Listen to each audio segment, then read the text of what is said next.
नमस्कार, जोहार। मैं मानसी गुप्ता हूं आपके साथ। आप देख रहे हैं न्यूज झारखंड। समय हो चला है झारखंड की खबरों को जानने का, उनसे अपडेटेड रहने का। तो चलिए जानते हैं सुबह से लेकर शाम तक की झारखंड की तमाम बड़ी खबरों को।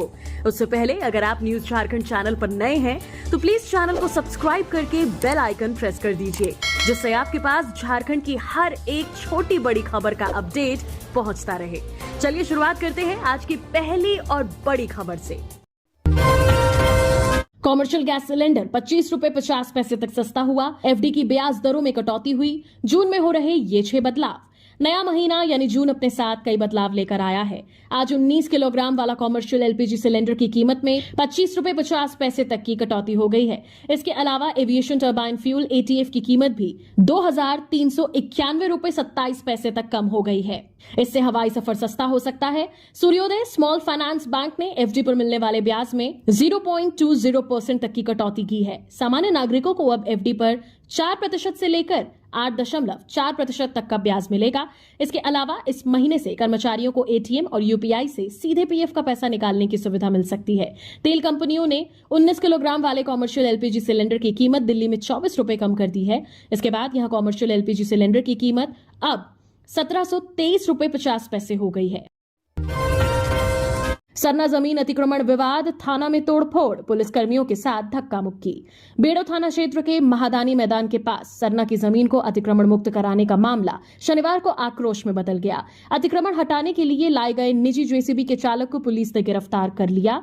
इसकी सूचना मिलने पर सरना धर्मावलंबी शनिवार की देर रात बेड़ो थाना पहुंचे और उग्र प्रदर्शन किया। ग्रामीणों की भीड़ ने थाने में तैनात पुलिसकर्मियों के साथ धक्का मुक्की की। कार्यालय कक्ष में रखे कागजात को नुकसान पहुंचाया। मामले में डीएसपी अशोक कुमार राम ने बताया कि पुलिस ने उग्र लोगों के खिलाफ प्राथमिकी दर्ज कराई है, जिसके तहत कार्रवाई भी की जाएगी। उन्होंने बताया कि महादानी मैदान स्थित सरना स्थल का अतिक्रमण किए जाने के विरोध में सरना धर्मावलंबियों ने पढ़ा सम्मेलन का आयोजन किया था। स्थल को अतिक्रमण मुक्त करने की मांग की थी। सरना स्थल पर अतिक्रमण मुक्त करने की मांगों के साथ सरना स्थल महादानी मैदान में बेड़ी के पहान ने पूजा अर्चना की, जिसे लेकर दिन भर प्रशासन और सरना धर्म के अगुवा के बीच वार्ता हुई। सीओ प्रताप मिंज और डीएसपी अशोक कुमार राम, थाना प्रभारी देव प्रताप प्रधान ग्रामीणों को समझाते रहे। सीओ ने 24 घंटे के अंदर सरना स्थल की जमीन को अतिक्रमण मुक्त कराने का नोटिस जारी किया, तब जाकर सरना धर्मावलंबी शांत हुए। सीओ ने कहा कि सरना स्थल को अतिक्रमण मुक्त कर चिन्हित कर दिया जाएगा। रात 1 बजे अचानक तबीयत बिगड़ने के बाद विनय चौबे को रिम्स किया गया शिफ्ट। शराब घोटाले में गिरफ्तार निलंबित आईएएस अधिकारी विनय चौबे और सहायक उत्पाद आयुक्त गजेंद्र सिंह को शनिवार को एसीबी ने रांची स्थित विशेष अदालत में पेश किया। अदालत ने सुनवाई के बाद दोनों को न्यायिक हिरासत में भेजने का आदेश दिया, जिसके तहत उन्हें होटवार स्थित केंद्रीय कारागार ले जाया गया। हालांकि रात में अचानक विनय चौबे की तबीयत बिगड़ गई, जिसके बाद उन्हें देर रात करीब 1 बजे रांची के रिम्स में भर्ती कराया गया। फिलहाल उनका इलाज वहां चल रहा है। इससे पहले एसीबी को अदालत से दोनों अधिकारियों से पूछताछ के लिए 2 दिन की अनुमति मिली थी। तय समय सीमा के भीतर पूछताछ पूरी कर शनिवार सुबह दोनों को कोर्ट में पेश किया गया। सूत्रों के अनुसार दोनों आरोपियों ने अधिकांश सवालों के जवाब में खुद को निर्दोष बताया और घोटाले से किसी भी प्रकार की संलिप्तता से इनकार किया। गौरतलब है कि 20 मई को एसीबी ने विनय चौबे और गजेंद्र सिंह को शराब घोटाले में गिरफ्तार किया था। उन पर झारखंड सरकार को 38 करोड़ 44 लाख रुपए के राजस्व का नुकसान पहुंचाने का आरोप है। फिलहाल एसीबी की जांच जारी है, लेकिन अब तक की पूछताछ में कोई ठोस जानकारी सामने नहीं आई है। एक बार फिर सताएगी गर्मी। आज कहीं कहीं बारिश, कल से बदलेगा मौसम। झारखंड का मौसम बीते कुछ दिनों से काफी सुहावना है। राजधानी रांची समेत विभिन्न इलाकों में इस दौरान तेज हवाओं के साथ भारी बारिश हुई है, जिससे लोगों को गर्मी से काफी राहत मिली। लेकिन झारखंड में एक बार फिर से सूरज की गर्मी आपको सताने वाली है। दरअसल राज्य में चल रहे साइक्लोनिक सर्कुलेशन का प्रभाव अब समाप्त होने वाला है। इस कारण राज्य के विभिन्न हिस्सों में एक बार फिर से गर्मी का एहसास होगा। हालांकि आज 1 जून तक कुछ जगहों पर बारिश होने की संभावना है। मौसम विभाग के अनुसार राज्य में साइक्लोनिक सर्कुलेशन का प्रभाव खत्म होते ही तापमान में बढ़ोतरी होगी, जिससे गर्मी बढ़ेगी। आज से कई जगहों पर मौसम में बदलाव देखने को मिलेगा। इस दौरान प्रदेश का पारा 5 डिग्री तक बढ़ सकता है। आगामी 2 से 3 दिनों तक राज्य के विभिन्न हिस्सों में गर्मी सताएगी। इसके बाद एक बार फिर से मौसम में बदलाव की संभावना है। आज बोकारो, धनबाद, जामताड़ा, साहिबगंज, गोड्डा, पाकुड़, दुमका और गिरिडीह में गरज के साथ बारिश की संभावना है। राजधानी रांची की बात करें तो आज 1 जून से अगले 3 दिनों तक मौसम शुष्क रहेगा। हालांकि आज कई इलाकों में बादल छाए रह सकते हैं। आज राजधानी का अधिकतम तापमान 34 डिग्री सेल्सियस और न्यूनतम तापमान 23 डिग्री सेल्सियस के आसपास रहने की संभावना है। गिरिडीह में जमीन विवाद में बुजुर्ग की हत्या, खेत जोतने से नाराज भाइयों ने कुल्हाड़ी से किया हमला, बचाने गए 3 लोग भी घायल। गिरिडीह जिले के जमुआ थाना क्षेत्र के कारोडी लहंगिया गांव में जमीन विवाद को लेकर एक बुजुर्ग की पीट कर हत्या कर दी गई। मृतक की पहचान 65 वर्षीय कार्तिक रविदास पिता तेजोदास के रूप में हुई है। इलाज के दौरान जमुआ सामुदायिक स्वास्थ्य केंद्र में उनकी मौत हो गई। मृतक के पोते अमर कुमार दास ने बताया कि उनके दादा खेत देखकर लौटे थे।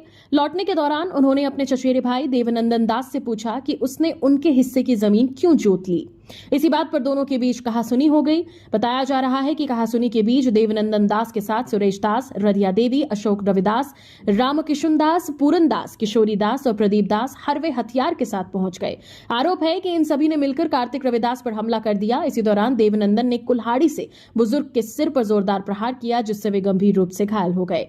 घटना के दौरान शोर सुनकर जब लक्ष्मण दास, रंजीत और राजन दास मौके पर पहुंचे और बुजुर्ग को बचाने की कोशिश की तो आरोपियों ने उन पर भी हमला कर दिया। हमले में ये तीनों भी घायल हो गए, जिनका इलाज फिलहाल गिरिडीह में चल रहा है। नामकुम में खड़े ट्रक से टकराई पिकअप वैन, चालक की मौके पर मौत। नामकुम थाना क्षेत्र के रांची टाटा मुख्य मार्ग पर स्थित रामपुर चौक में एक दर्दनाक सड़क हादसा हुआ। जमशेदपुर से आ रही एक पिकअप वैन ने सड़क किनारे खड़ी एक ट्रक में जोरदार टक्कर मार दी। टक्कर इतनी जबरदस्त थी कि पिकअप वैन के चालक की मौके पर ही मौत हो गई। मृतक चालक की पहचान बख्तियारपुर निवासी के रूप में की गई है। हादसे की सूचना मिलते ही नामकुम थाना की पुलिस मौके पर पहुंची और शव को कब्जे में लेकर पोस्टमार्टम के लिए रिम्स भेज दिया गया है। पिकअप वैन पर अमूल दूध लिखा हुआ है। पुलिस ने पिकअप वैन और ट्रक को जब्त कर लिया है और मामले की जांच की जा रही है। प्राथमिक जांच में अनुमान है कि चालक को झपकी आ गई होगी, जिससे यह हादसा हुआ। स्थानीय लोगों के अनुसार रांची टाटा मुख्य मार्ग पर खड़े भारी वाहनों की वजह से इस तरह की घटनाएं अक्सर होती रहती हैं। उन्होंने प्रशासन से इस पर कड़ी कार्रवाई की मांग की है। रांची के जगन्नाथ मंदिर का पूरी कॉरिडोर की तर्ज पर होगा विकास, रक्षा राज्य मंत्री संजय सेठ का प्रयास। राजधानी रांची के धुर्वा में स्थित जगन्नाथ मंदिर का सौंदर्यीकरण होने जा रहा है। शनिवार को केंद्रीय रक्षा राज्य मंत्री संजय सेठ ने जगन्नाथ मंदिर परिसर में सौंदर्यीकरण कार्य का शिलान्यास किया। जानकारी के अनुसार यहां CSR के तहत 2 करोड़ 19 लाख की लागत से सौंदर्यीकरण का कार्य किया जाएगा। रांची में स्थित भगवान जगन्नाथ का धाम अति प्राचीन मंदिर है, जो राज्य के प्रमुख धार्मिक पर्यटन स्थलों में से एक है। जगन्नाथ मंदिर के सौंदर्यीकरण कार्य के शिलान्यास पर सांसद संजय सेठ ने कहा कि पुरी के जगन्नाथ मंदिर कॉरिडोर के तर्ज पर इस मंदिर परिसर का भी विकास हो, यह उनका प्रयास रहेगा। उन्होंने कहा कि भगवान जगन्नाथ की कृपा से यह क्षेत्र जल्द ही विकसित होगा। यह मंदिर रांची ही नहीं बल्कि झारखंड की ऐतिहासिक धरोहर है। इसका आध्यात्मिक और ऐतिहासिक महत्व है। खबरों में आगे बढ़ने से पहले आप सभी दर्शकों को एक जानकारी दे दें कि न्यूज झारखंड का ऐप लॉन्च कर दिया गया है। ऐप प्ले स्टोर में आ चुका है, जहां से अब आप न्यूज झारखंड की हर एक वीडियोस को ऐप से भी देख सकते हैं और वहां से भी खबरों से अपडेट रह सकते हैं, सूचनाओं से अपडेट रह सकते हैं। तो वीडियो के डिस्क्रिप्शन में लिंक है, जहां से आप जो है ऐप को इंस्टॉल कर सकते हैं। बहुत ही जल्द जो है इस ऐप में गिव अवे भी लॉन्च होने वाला है, जहां से अब आप हर मंथ कैश रिवॉर्ड भी वहां जीत सकते हैं और भी बहुत कुछ इस ऐप में आपको आने वाले दिनों में मिलने वाला है। तो उस ऐप को इंस्टॉल करना ना भूलें और वहां पर भी अपना प्यार और सपोर्ट दें। तो चलिए हम लोग बढ़ते हैं आज के अपने खबरों की ओर। काजू की फसल उगाएंगे मनरेगा मजदूर, झारखंड सरकार का बड़ा प्लान, किसे होगा फायदा। झारखंड के पूर्वी सिंहभूम जिला प्रशासन मनरेगा मजदूरों से काजू की खेती करवाएगा। मनरेगा की बिरसा हरित ग्राम योजना के तहत इसकी बागवानी की जाएगी। फिलहाल पायलट प्रोजेक्ट के तहत 3 प्रखंडों धालभूम, चाकुलिया, घाटशिला में करीब 50 एकड़ में इसकी खेती की योजना है। अगर ये प्रयोग सफल रहा तो इसका विस्तार उपरोक्त प्रखंडों के अलावा बहरागोड़ा और गुड़ा बांदा प्रखंडों में किया जाएगा। इसके संबंध में मनरेगा से जुड़े अधिकारियों ने बताया कि पूर्वी सिंहभूम जिले में वैसे तो चाकुलिया प्रखंड में इसकी बागवानी हो रही है, परंतु अब इसे विस्तार देने का प्रयोग किया जा रहा है। अगर ये प्रयोग सफल रहा तो लोगों की आय बढ़ेगी। इस मामले में मनरेगा अधिकारी का कहना है कि काजू के लिए जो मौसम व जमीन चाकुलिया में उपलब्ध है, वही उसके पड़ोस के प्रखंडों धालभूम, घाटशिला, गुड़ा बांदा और बहरागोड़ा में भी है। चूंकि काजू का पौधा पथरीली जमीन पर भी उगता है, इसलिए जो बंजर और पथरीली और अनुपयोगी जमीन है, वहां इसकी खेती सफल हो सकती है। इससे किसानों को काफी फायदा होगा। बाबूलाल मरांडी के आरोप पर मंत्री इरफान अंसारी का पलटवार, कहा किसी की निजी जमीन पर नहीं बन रहा रिम्स 2। झारखंड के स्वास्थ्य मंत्री डॉक्टर इरफान अंसारी ने नेता प्रतिपक्ष बाबूलाल मरांडी पर आरोप लगाया है कि वे रिम्स 2 पर झूठी राजनीति कर रहे हैं। उन्होंने कहा कि रिम्स 2 परियोजना को लेकर भाजपा प्रदेश अध्यक्ष बाबूलाल मरांडी द्वारा लगाए गए आरोप झूठ की राजनीति का झंडा बरदार है। बाबूलाल मरांडी आज आदिवासी हितैषी बनने की नौटंकी कर रहे हैं, जबकि असलियत यह है कि उनसे बड़ा आदिवासी विरोधी कोई नहीं। मंत्री इरफान आगे कहते हैं हैं कि जब रघुवर दास की सरकार ने आदिवासियों की जमीन पर विधानसभा भवन और स्मार्ट सिटी बनाने के नाम पर उजाड़ने का काम किया, तब बाबूलाल मरांडी मौन क्यों थे? तब उनकी संवेदनशीलता कहां सोई थी? उस समय न तो उनके दिल में आदिवासियों की पीड़ा थी, न ही उन्हें संविधान की याद आई। उन्होंने कहा कि रिम्स 2 किसी भी आदिवासी या किसान की निजी खेती की जमीन पर नहीं बन रहा है, बल्कि यह पूरी तरह से राज्य सरकार की स्वामित्व वाली जमीन पर प्रस्तावित है। झूठ फैलाना और लोगों को गुमराह करना भाजपा का पुराना हथकंडा है। बाबूलाल मरांडी जानबूझकर आदिवासी समाज को भड़काकर सस्ती राजनीति करना चाहते हैं।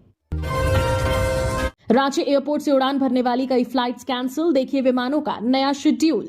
राजधानी रांची स्थित बिरसा मुंडा एयरपोर्ट प्रबंधन ने आज 1 जून से 30 जून तक के लिए विमानों का नया शेड्यूल जारी किया है। इस नए शेड्यूल के अनुसार अब बिरसा मुंडा एयरपोर्ट से 31 की जगह केवल 27 विमान ही उड़ान भरेंगे। 4 विमानों को 30 जून तक के लिए कैंसिल किया गया है। एयरपोर्ट प्रबंधन द्वारा जारी नए शेड्यूल के अनुसार दिल्ली के लिए 2 और मुंबई व कोलकाता के लिए 1-1 फ्लाइट बंद कर दिया गया है। मालूम हो कि रांची से इंडिगो और एयर इंडिया एक्सप्रेस के विमान नियमित रूप से संचालित हो रहे हैं। रांची से दिल्ली के लिए वर्तमान में कुल 8, बेंगलुरु और हैदराबाद के लिए 4-4, मुंबई और कोलकाता के लिए 3-3 सीधी विमान प्रस्थान करती है। इसके अलावा पटना, अहमदाबाद, भुवनेश्वर, चेन्नई और पुणे के लिए प्रतिदिन 1-1 विमान है। बोकारो विधायक श्वेता सिंह की बड़ी मुश्किलें, अब एसडीओ ने भेजा नोटिस, जानिए क्या है मामला। बोकारो विधायक श्वेता सिंह की मुश्किलें थमने का नाम नहीं ले रही हैं। एक और 2 पैन कार्ड रखने के मामले में चुनाव आयोग ने आयकर विभाग को जांच के निर्देश दिए हैं। वहीं दूसरी ओर चास एसडीओ प्रांजल ठाड़ा ने भी कांग्रेस विधायक श्वेता सिंह को नोटिस जारी किया है। ये नोटिस कांग्रेस नेता द्वारा 4 मतदाता पहचान पत्र रखने से संबंधित दर्ज शिकायत को लेकर जारी किया गया है। एसडीओ ने श्वेता सिंह को इस मामले में 3 जून को अपना पक्ष रखने को कहा है। जानकारी के अनुसार भाजपा की पूर्व विधायक बिरंची नारायण ने चुनाव आयोग से बोकारो विधायक द्वारा 4 मतदाता पहचान पत्र रखने की शिकायत की थी। इसके बाद राज्य के मुख्य निर्वाचन पदाधिकारी ने बोकारो डीसी को मामले की जांच करने का निर्देश दिया था। एसडीओ ने शिकायतकर्ता बिरंची नारायण को भी नोटिस जारी कर 3 जून को शिकायत से संबंधित पक्ष साक्ष्य व दस्तावेज के साथ रखने के लिए कहा है। भगवान जगन्नाथ के रथ में सुखोई जेट के टायर लगाए, कोलकाता इस्कॉन में 48 साल बाद पहिए बदले, रथ यात्रा 27 जून से शुरू होगी। कोलकाता इस्कॉन के फेमस भगवान जगन्नाथ रथ यात्रा के रथ के पहियों को 48 साल बाद बदला गया है। इस बार रथ में रूसी सुखोई जेट के टायर लगाए जा रहे हैं। फाइटर जेट की टेक ऑफ स्पीड 280 किलोमीटर प्रति घंटा तक होती है। हालांकि रथ 1.4 किलोमीटर प्रति घंटे की रफ्तार से चलेगा। इस्कॉन कोलकाता ने बताया कि पिछले कई सालों से रथ को चलाने में समस्या आ रही थी। आयोजक 15 सालों से नए टायर की तलाश में थे। बोइंग विमान के पुराने टायरों का इस्तेमाल किया जाता था, लेकिन अब वे बाजार में मिलने मुश्किल हो रहे हैं। इसके बाद आयोजकों ने सुखोई जेट के टायरों को रथ में लगाने का फैसला किया, क्योंकि इसका व्यास डायमीटर बोइंग के टायरों से मिलता जुलता है। मैनेजमेंट ने कंपनी से सुखोई के 4 टायर खरीदे हैं। टायरों को इन दिनों रथ में फिट किया जा रहा है। जगन्नाथ रथ यात्रा हर साल आषाढ़ माह में शुक्ल पक्ष की द्वितीय तिथि से शुरू होती है और शुक्ल पक्ष के 11वें दिन जगन्नाथ जी की वापसी के साथ यात्रा का समापन होता है। इस बार रथ यात्रा की शुरुआत 27 जून से होगी। ये 8 दिन तक चलेगी, 5 जुलाई को समाप्त होगी। झारखंड सचिवालय सेवा संघ का मतदान जारी, आज शाम को आ सकते हैं परिणाम। झारखंड सचिवालय सेवा संघ के प्रतिष्ठित चुनाव के लिए मतदान जारी है। सुबह 8 बजे से पशुपालन भवन सिंह मोड़ में मतदान हुआ। 2 बजे मतदान समाप्त होने के बाद शाम 6 बजे तक परिणाम आने की संभावना है। अध्यक्ष पद के लिए रितेश कुमार आनंद बास्के और दीप्ति शिखा सेरेज के बीच मुकाबला दिख रहा है। इसी तरह महासचिव पद के लिए राजेश कुमार सिंह और अमित कुमार के बीच कांटे का संघर्ष है। मतदान के दिन पशुपालन भवन में सचिवालय सेवा के कर्मियों के लिए मनोरंजन एवं लजीज भोजन की भी व्यवस्था की गई है। देश में कोरोना से 2 दिन में 21 मौतें, एक्टिव केस 3783। बेंगलुरु में 63 साल के मरीज की मौत, वैक्सीन के 3 डोज ले चुका था। देश में कोरोना वायरस के मामले तेजी से बढ़ रहे हैं। एक्टिव केसों की संख्या 3783 हो गई है। केरल में सबसे ज्यादा 1400 मामले हैं, वहीं महाराष्ट्र में 485 और दिल्ली में 436 एक्टिव केस हैं। बीते 48 घंटे में 1000 से ज्यादा नए केस सामने आए हैं। स्वास्थ्य विभाग के मुताबिक जनवरी से अब तक कोरोना से 28 मौतें हो चुकी हैं। इसमें 21 लोग बीते 2 दिन में मरे हैं। शनिवार को बेंगलुरु में 63 साल के व्यक्ति की मौत हो गई है। उसे दोनों वैक्सीन के साथ बूस्टर डोज भी लगी थी। वहीं दिल्ली में 60 साल के बुजुर्ग की मौत हुई है। महाराष्ट्र केरल में सबसे ज्यादा 7 लोगों ने जान गंवाई है। कर्नाटक सरकार ने शनिवार को पब्लिक एडवाइजरी जारी की। इसमें लोगों से भीड़ भाड़ वाली जगहों पर मास्क लगाने, शारीरिक दूरी बनाए रखने और स्वच्छता का खास ध्यान रखने की अपील की। बुखार, खांसी, सीने में दर्द या सांस लेने में दिक्कत होने पर तुरंत जांच करने को कहा है। गढ़वा में सड़क हादसा, 2 सगे भाई की मौत। बहन के घर से लौट रहे थे, तेज रफ्तार कार ने मारी टक्कर, चालक के नशे में होने की आशंका। गढ़वा जिले के मेरल थाना क्षेत्र में शनिवार देर रात एक दर्दनाक सड़क हादसे में 2 सगे भाइयों की मौत हो गई, जबकि तीसरा भाई गंभीर रूप से घायल हो गया। हादसा डंडई मुख्य सड़क पर स्थित बाना गांव के पास रात करीब 11 बजे हुआ। तीनों भाई बहन के घर से शादी समारोह में शामिल होकर लौट रहे थे। घटना के बाद गांव में मातम पसरा है। परिजनों का रो रो कर बुरा हाल है। स्थानीय लोग आरोपी कार चालक की गिरफ्तारी और सख्त कार्रवाई की मांग कर रहे हैं। मृतकों की पहचान गोंदा गांव निवासी अच्छे लाल विश्वकर्मा के बेटों के रूप में हुई है। सबसे छोटे भाई पंकज विश्वकर्मा की मौके पर ही मौत हो गई। मंझले भाई विवेकानंद विश्वकर्मा को गंभीर हालत में डाल्टनगंज सदर अस्पताल ले जाया गया, जहां इलाज के दौरान उनकी मौत हो गई। तीसरे और सबसे बड़े भाई अंबिका विश्वकर्मा को गंभीर चोटें आई हैं। उनका इलाज अस्पताल में चल रहा है और हालात नाजुक बताए जा रहे हैं। परिवार के तीनों भाई लवाही गांव स्थित अपनी बहन के घर एक शादी समारोह में शामिल होकर मोटरसाइकिल से वापस लौट रहे थे। बाना गांव के पास डीलर धर्मेंद्र चंद्रवंशी के घर के सामने से आ रही तेज रफ्तार कार ने उन्हें सीधी टक्कर मार दी। टक्कर इतनी जोरदार थी कि मोटरसाइकिल के परखच्चे उड़ गए और तीनों सड़क पर जा गिरे। बकरीद को लेकर बेलटाण में सजा बकरों का बाजार, 51,000 में बिका कालू। मुस्लिम समुदाय के बकरीद के त्योहार के मद्देनजर रविवार को पटमदा के बेलटाण बाजार स्थित साप्ताहिक हाट में 10,000 से लेकर 51,000 रुपए तक में बकरों की बिक्री हुई। इनमें 100 किलोमीटर से भी अधिक दूरी के लोगों ने बाजार पहुंचकर खरीदारी की। पटमदा के लोवाडीह निवासी अनिल गोराई के 2 खस्सी को बलरामपुर पश्चिम बंगाल के व्यापारी ने 88,000 में सुबह सुबह खरीद लिया। उनमें से एक खस्सी चाईबासा जैतगढ़ से आए हसमत हयात ने सर्वाधिक 51,000 रुपए में खरीदा। ये पूरे बाजार में सबसे बड़ा और आकर्षक था। बेचने पहुंचे अनिल गोराई के पोते श्यामल ने बताया कि उसका नाम कालू रखा गया था, जिसे करीब 2 सालों तक पालने के बाद तैयार किया गया था। उसका साथी दूसरा खस्सी को व्यापारी ने 47,000 रुपए में जमशेदपुर के ही किसी ग्राहक को बेचा। बकरीद का अंतिम हाट बाजार होने की वजह से सैकड़ों की संख्या में बकरों को बेचने के लिए किसान अहले सुबह से ही पहुंचे और 11 बजे तक खरीद बिक्री होती रही। उसके बाद धीरे धीरे बाजार में ग्राहकों की संख्या घटती गई और दर्जनों किसान बकरों को वापस अपने घर भी ले गए। कोडरमा में 4 साल के बच्चे की संदिग्ध मौत, गांव में बढ़ा विवाद तो कब्र से पुलिस ने निकाला शव। जमीन विवाद में हत्या का आरोप। कोडरमा जिले के चांदेडी गांव में 4 वर्षीय प्रतीक कुमार की मौत अब विवाद का कारण बन गई है। 18 मई को घर निर्माण के लिए खोदे गए गड्ढे में गिरने से प्रतीक की मौत हो गई थी। इसके बाद परिजनों ने शव को गांव के शमशान घाट में दफना दिया, लेकिन 2 दिन बाद मामला नया मोड़ लेता चला गया। मृतक के परिजनों ने गांव के ही इंद्रदेव साव पर प्रतीक की हत्या का आरोप लगाया। उनका कहना है कि जमीन विवाद को लेकर इंद्रदेव ने जानबूझकर बच्चे की जान ली। वहीं इंद्रदेव साव ने इन आरोपों को पूरी तरह नकारते हुए दावा किया है कि उसे और उसकी पत्नी को डायन बिसाही जैसे अंधविश्वास के आधार पर फंसाया जा रहा है। इंद्रदेव का आरोप है कि घटना के बाद परिजनों ने उसे पंचायत में बुलाया और उस पर बच्चे की मौत का आरोप मढ़ा।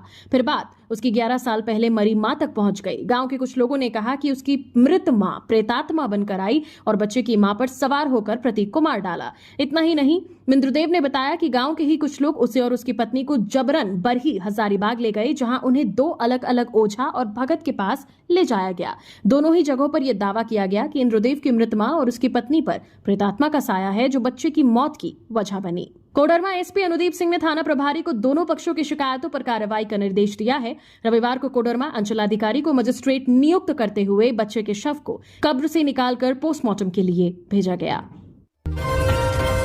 देवघर पुलिस की बड़ी कार्रवाई, जंगल में चल रहे साइबर रैकेट का भंडाफोड़, 2 गिरफ्तार। देवघर में साइबर थाना की विशेष टीम ने गुप्त सूचना के आधार पर 2 साइबर अपराधियों को गिरफ्तार किया। जानकारी के अनुसार टीम ने मोहनपुर थाना क्षेत्र के चौपा गांव के पास जंगल में छापेमारी की और साइबर ठगी के एक गिरोह का भंडाफोड़ किया। इस कार्रवाई में 2 साइबर आरोपियों को गिरफ्तार किया गया है। दोनों आरोपी फर्जी सरकारी अधिकारी बनकर लोगों को अपने झांसे में लेते थे, फिर ठगी की घटना को अंजाम देते थे। इस संबंध में पुलिस ने बताया कि आरोपी फर्जी क्रेडिट कार्ड अधिकारी, बैंक प्रतिनिधि और कस्टमर केयर अधिकारी बनकर लोगों से केवाईसी अपडेट कराने, पीएम किसान योजना और एसबीआई क्रेडिट कार्ड से जुड़ा फर्जी लिंक भेजकर साइबर ठगी करते थे। पूछताछ में आरोपियों ने अपना जुर्म स्वीकार किया है। गिरफ्तार आरोपियों ने अपना जुर्म स्वीकार करते हुए बताया कि वे अलग अलग मोबाइल नंबरों से कॉल कर उपभोक्ताओं को भ्रमित करते थे और उनसे गोपनीय जानकारी हासिल कर खाते से पैसे उड़ा लेते थे। गिरफ्तार आरोपियों में मोहनपुर थाना क्षेत्र के घोरमारा गांव का रहने वाला नवदीप कुमार मंडल और चितरपोका गांव का रहने वाला हरकिशोर कुमार राय शामिल हैं। ये जंगल में बैठकर ठगी की घटना को अंजाम देते थे। गुमला में सड़क किनारे मिला युवक का शव, धारदार हथियार से की गई हत्या, शरीर पर जख्म के कई निशान, मौके पर बिखरा खून। गुमला जिले के भरनो थाना क्षेत्र अंतर्गत कुसुम्बाहा गांव में रविवार सुबह एक 25 वर्षीय युवक का शव सड़क किनारे मिलने से सनसनी फैल गई। मृतक की पहचान सोनू उरांव के रूप में हुई है, जिसकी धारदार हथियार से हत्या कर दी गई। सोनू उरांव मजदूरी कर परिवार चलाता था। हाल ही में दूसरे राज्य से अपने गांव लौटा था। शनिवार की रात वह एक शादी समारोह में गया था, जहां से अपनी मां को घर छोड़ने के बाद वापस निकला, लेकिन रात भर घर नहीं लौटा। सुबह ग्रामीणों ने उसका शव सड़क किनारे देखा और तत्काल पुलिस को सूचना दी। ग्रामीणों के अनुसार सोनू के शरीर पर धारदार हथियार से किए गए कई घाव के निशान मिले हैं, जिससे स्पष्ट होता है कि उसकी हत्या बेहद क्रूर तरीके से की गई। घटनास्थल पर खून बिखरा हुआ था, जिससे यह भी संकेत मिलता है कि हत्या कहीं और नहीं बल्कि वहीं की गई है। पुलिस को सूचना मिलते ही भरनो थाना प्रभारी कंचन प्रजापति दलबल के साथ मौके पर पहुंचे। शव को कब्जे में लेकर पोस्टमार्टम के लिए गुमला सदर अस्पताल भेजा गया है। फिलहाल पुलिस पूरे मामले की जांच में जुटी है। छाया मातम, बिजली तार की चपेट में आने से बच्चे की मौत। रांची जिले के चान्हो थाना क्षेत्र अंतर्गत पिपराटोली गांव में शनिवार शाम एक दर्दनाक घटना घटी, जहां बिजली के तार के चपेट में आने से 13 वर्षीय बच्चे की मौत हो गई। मृतक बच्चे का नाम अरुण उरांव बताया जा रहा है, जो कि गांव के स्कूल में 6ठी कक्षा का छात्र था। मिली जानकारी के मुताबिक अरुण अपने दोस्तों के साथ नदी किनारे बकरी चराने गया था। खेलने के दौरान वह एक पेड़ पर चढ़ गया, जहां एक डाली से बिजली का तार लटक रहा था। जानकारी के मुताबिक तार को किसी किसान ने खेत की सिंचाई के लिए पेड़ की डाली से बांध रखा था। पेड़ पर चढ़ते ही अरुण करंट की चपेट में आ गया और वहीं अचेत हो गया। आनन फानन में दोस्तों ने शोर मचाया तो ग्रामीण मौके पर पहुंचे और उसे फौरन पेड़ से उतारकर चान्हो मिशन स्थित एक निजी अस्पताल में ले गए, जहां डॉक्टरों ने उसे मृत घोषित कर दिया। इस दर्दनाक हादसे के बाद पूरे गांव में मातम छा गया है। हजारीबाग में एनटीपीसी कोयला परियोजना पर पर्यावरण नियमों के उल्लंघन का आरोप, एनजीटी ने जारी किया नोटिस। राष्ट्रीय हरित अधिकरण एनजीटी की प्रधान पीठ ने झारखंड के हजारीबाग जिले में एनटीपीसी के पंकरी बरवाडी कोयला परियोजना द्वारा वन भूमि के अवैध उपयोग और पर्यावरण नियमों के उल्लंघन के मामले की सुनवाई की। इसको लेकर मंटू सोनी की ओर से एनजीटी को पत्र भेजा गया था। एनजीटी ने मामले में संज्ञान लेते हुए झारखंड राज्य प्रदूषण नियंत्रण बोर्ड, पर्यावरण, वन और जलवायु परिवर्तन विभाग, एनटीपीसी पंकरी बरवाडी कोयला परियोजना, हजारीबाग के डीसी और झारखंड के मुख्य वन्यजीव प्रतिपालक को नोटिस जारी किया है। दिल्ली के प्रधान पीठ ने मामला पूर्वी क्षेत्रीय पीठ से संबंधित होने के कारण इसे वहां स्थानांतरित कर दिया गया है। मामले में अगली सुनवाई 17 जुलाई 2025 को कोलकाता में होगी। मंटू सोनी की ओर से लिखे पत्र में आरोप लगाया है कि 1026.438 हेक्टेयर वन भूमि को कोयला खनन के लिए अवैध रूप से डाइवर्ट किया गया है। एनटीपीसी को पर्यावरण मंजूरी में शर्त संख्या 9 के तहत कोयले के परिवहन के लिए कन्वेयर बेल्ट का उपयोग करना अनिवार्य था, ताकि वन्य जीवों विशेषकर हाथियों के आवागमन में बाधा न हो। जशपुर में झारखंड के एक युवक की मौत, NH43 पर अज्ञात वाहन ने स्कूटी को मारी टक्कर, दूसरा घायल, ड्राइवर फरार। जशपुर जिले के राष्ट्रीय राजमार्ग 43 पर एक सड़क हादसे में एक युवक की मौत हो गई, वहीं दूसरा युवक घायल हो गया है। घटना शुक्रवार देर रात की है। दोनों युवक स्कूटी से लोदाम से अपने गांव लौट रहे थे। ग्राम धोटा टोली स्थित जायसवाल ढाबा के पास अज्ञात वाहन ने उनकी स्कूटी को टक्कर मार दी। टक्कर इतनी तेज थी कि दोनों युवक सड़क पर दूर जा गिरे। मामला लोदाम थाना क्षेत्र का है। दोनों युवक झारखंड के रहने वाले थे। मृतक की पहचान राहुल केरकेटा के रूप में हुई है।